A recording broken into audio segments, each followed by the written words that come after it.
Everyone, this is Tim from Your Six Tech. Today in this video, I'm going to show you how to use device clone on your Android phone. And this is very simple to do. So I'm using Android 14. So let's go down to the top right, go to settings, scroll all the way down, and then go to where it says system and updates. And I have an Honor 90 phone, and this option appears right here, device clone. And it seems like it's very simple. So you have two options. So this is old device and this is the new device. Just make sure Wi-Fi is turned on the top. Then you can go to this is the new device and select this. And then you have the option for Honor device, other Android device, Apple device, etc.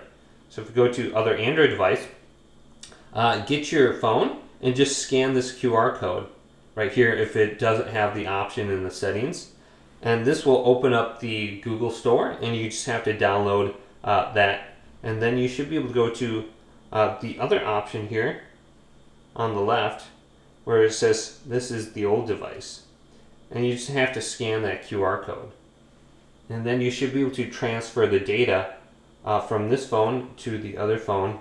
This will include your pictures, your contacts, etc. So it's very easy. Once you get the application, you should be good to go. Hopefully this video did indeed help you out. If it did, leave it a big thumbs up and subscribe to my channel down below for more tech videos coming up next on Your Six Tech.